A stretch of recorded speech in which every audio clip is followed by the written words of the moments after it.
After a summer filled with some breathtaking tennis and incredible excitement on the North American hard courts, the Emirates Airline US Open Series approaches its conclusion at the US Open in New York.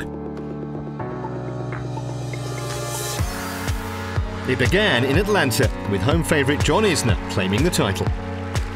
But current Emirates Airline US Open Series leader Milos Raonic proved his consistency with the title in Washington, before quarter-final and semi-final appearances in Toronto and Cincinnati.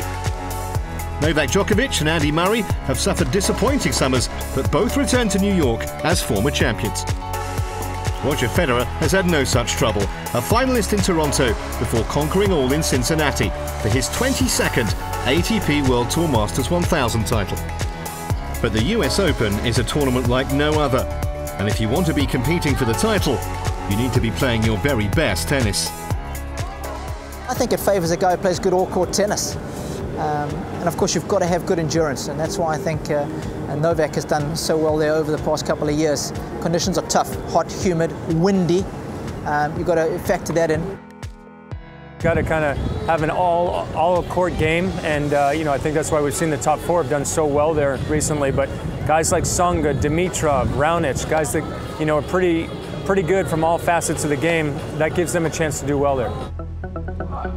Attracting the world's best, the US Open will unfortunately be without its defending champion Rafa Nadal, who misses the event because of a wrist injury. But the rest of the field contains plenty of contenders, with the usual suspects leading the pack.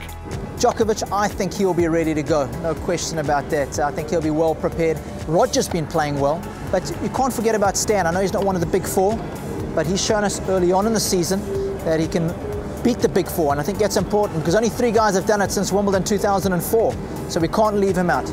As far as Andy Murray is concerned, he always plays well at this time of the year. It's the site of his first major, and one thing you can never discount in tennis is the feel-good factor when you arrive back at a tournament where you've done well historically, and I think that's important for Andy. Won the juniors there, so I think he's definitely, will probably be one of my favourites with Novak.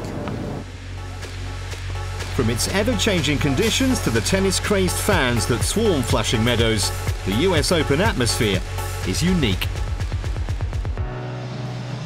It is right around the corner. It's going to be so much fun. It's something that when I'm not playing tennis, I'm gonna really miss. The atmosphere of the US Open is amazing.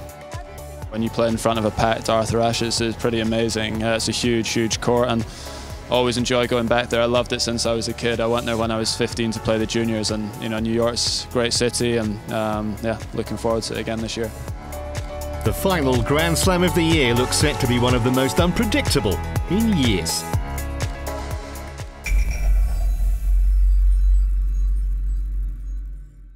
Next week on ATP World Tour Uncovered, we get the inside track from the first week of the final Grand Slam of the year, the US Open. And the men that have been there and done it, the US Open legends, give us their predictions on who will reign in New York City in 2014. Don't forget to log on to atpworldtour.com for your 24/7 breaking news, and chat with us on Facebook and Twitter in English and Spanish. See you next week.